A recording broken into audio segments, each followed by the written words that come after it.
کوئی بھی نہیں ہے ایسا، مجھے اس گناہ سے بچا لو تبریز، میری چھوٹی بہت معصوم ہے۔ وہ باقاعدہ ہاتھ جوڑ چکا تھا۔ بھائی، میں نرمین سے نکاح نہیں کر سکتا۔ مسلمان ایک وقت میں 2 بہنوں سے نکاح نہیں کر سکتے، یہ حرام ہے۔ تبریز نے اپنے تئیں مضبوط ٹھوس دلیل دی تھی، جبکہ زبی نے وینٹیلیٹر پر پڑے وجود کو دیکھا تھا جو بے سد بے حرکت پڑی تھی۔ تم جانتے ہو کہ نرمین ہماری سگی بہن نہیں ہے، تو اس ناطے یہ نکاح ناجائز نہیں ہوگا۔ زبی نے اس کے اعصاب پر بم پھوڑا تھا۔ وہ جو بھول گیا تھا، سب یاد آتے ہی اس کا ٹھوس جواز ریت کی مانند پھسلتا بکھر چکا تھا۔ تخیل میں اس کی شان کا آنسوؤں سے تر چہرہ آیا تھا۔ تبریز نے بے دردی سے لب کچلے تھے اور پھر لمحے بھر میں نرمین کے معصوم بے رونق کملائے چہرے کو دیکھ کر دل پر پتھر رکھ کر فیصلہ کیا تھا، میں نکاح کے لیے تیار ہوں۔ اس کو اپنی آواز کسی کھائی سے آتی محسوس ہوئی تھی۔ وہ یہ فیصلہ ایک بھائی کی منت سماجت پر بغیر کچھ سوچے سمجھے کر چکا تھا۔ اس کا دل ایک دم سکڑا تھا، دل پھٹنے لگا تھا، دل و دماغ میں طوفان برپا تھا کہ شائستہ پر کیا قیامت ٹوٹے گی۔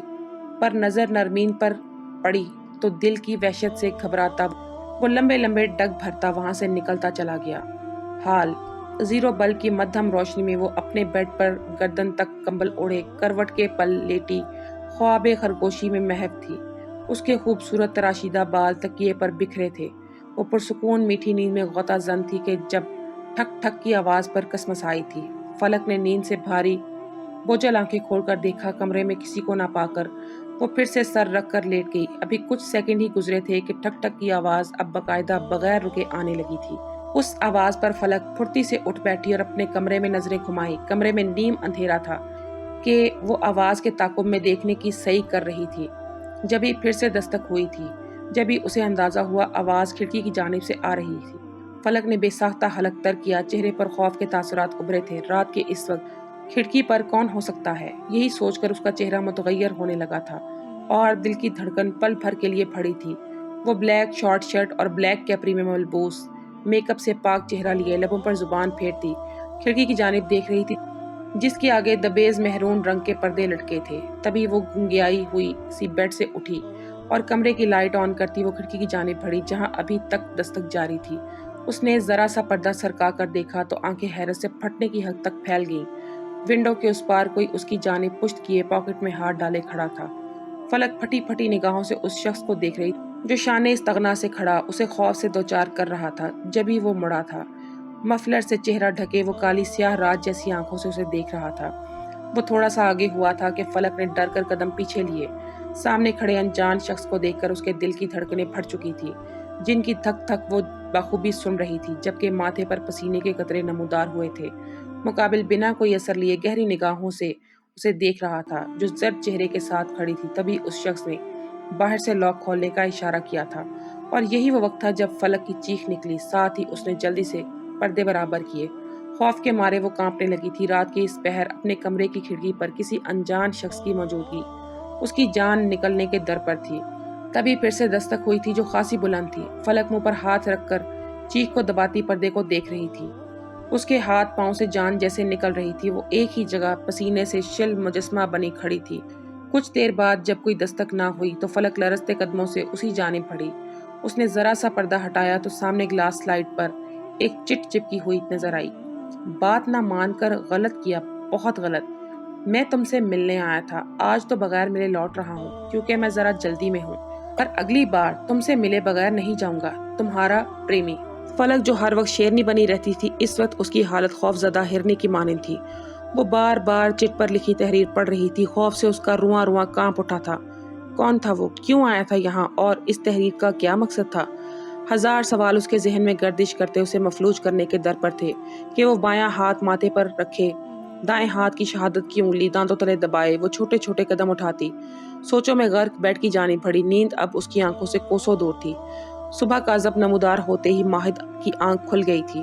نظر خود پر بکھری انفال پر پڑی جو آرام سے اس کے سینے پر سر دھرے، ایک ہاتھ اس کی گردن میں ڈالے اور دوسرا اس کے پہلو سے گزار کر اس کے گرد حصار باندھتی نسبتاً ماہد کو تکیہ تصور کرتی رات ہوئی کاروائی کو بھلائے دنیا جہاں سے بے خبر پڑی۔ ماہد کا چین سکون غارت کر کے وہ اس کے سینے میں منہ چھپائے سو رہی تھی۔ اس کی بے خبری میں حد درجہ نزدیکی ماہد کو جھنجھلا کر رکھ دیتی تھی کہ وہ اسے اپنے جذبات پر بند باندھنا مشکل ترین امر لگتا تھا۔ اور رات کی قربت کے بعد تو اور زیادہ مشکل تھا۔ خود کو اس کے سحر میں جکڑنے سے وہ روک نہیں پایا تھا۔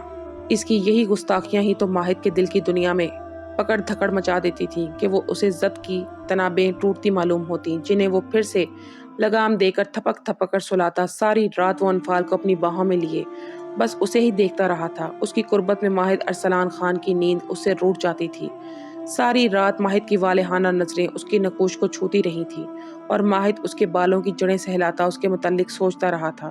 وہ خود حیران تھا کہ اس نے اتنا شدید ری ایکشن کیوں ظاہر کیا تھا۔ یہ سب انفال کی چھوٹی حویلی میں رہنے کی بات کرنے کا اثر تھا کہ اس کی دوری نے ہی اس کے دل میں عجیب سا طوفان بدتمیزی برپا کر دیا تھا۔ ماہد نے 2 انگلیوں سے اس کا چہرہ تھوڑا سا اوپر کیا تھا اور اس کی ٹھوڑی کے تل پر انگوٹھا رکھتے اسے سہلانے لگا تھا۔ اسے انفال کا ٹھوڑی کے بھنور میں یہ سیاہ تل انتہا کا پسند تھا۔ اکثر اس سے بات کرتے ہوئے ماہد کی نگاہیں اس کے تل پر ہی جمی ہوتی تھی، جن سے انفال بے خبر ہوتی تھی۔ اسے چھونے کی خواہش پر دل کے ہاتھوں مجبور ہو کر ماہد نے تشنا لب اس کے تل پر رکھے اور اس کو اپنے لمس سے مہکتا اس کے کان کے قریب جھکا۔ جس دن میرا ضبط ٹوٹا تمہارے لیے چھپنے کی کوئی جگہ نہیں ہوگی ماں سوائے میرے سینے کے۔ ماہد اس کے کان میں گھمبیر سرگوشی کرتا اس کے کان کی لو کو لبوں میں دبائے اس پر دانتوں کا دباؤ بڑھایا کہ انفال نیند میں درد محسوس کرتی تڑپ اٹھی تھی۔ اس نے سرخ ڈوروں والی آنکھیں کھولی کہ نظر ماہد کے وجیز چہرے پر پڑی۔ وہ سوئی جاگی کیفیت میں اس کو انتہائی قریب سے دیکھ رہی تھی۔ وہ بنا پلک جھپکائے اسے دیکھ رہی تھی، تبھی ماہد نے لب دبا کر اس کے چہرے پر پھونک ماری تھی کہ انفال کی پلکیں درز اٹھیں۔ اگر اٹھنے کا ارادہ نہیں ہے تو میں اپنے ارادوں پر عمل کر سکتا ہوں، مجھے کوئی پرابلم نہیں ہوگی۔ ماہد بازو سر کے نیچے رکھے گھمبیر آواز میں سرگوشی کرتے بولا۔ انفال جو خواب کے زیر اثر تھی، ماہد کی معنی خیز سرگوشی پر حواسوں میں لوٹتی فوراً سے اٹھ بیٹھی تھی۔ رات کی ماہد کی گستاخیاں یاد آتے ہی اس کی رنگت میں سرخیاں کھلنے لگی تھی۔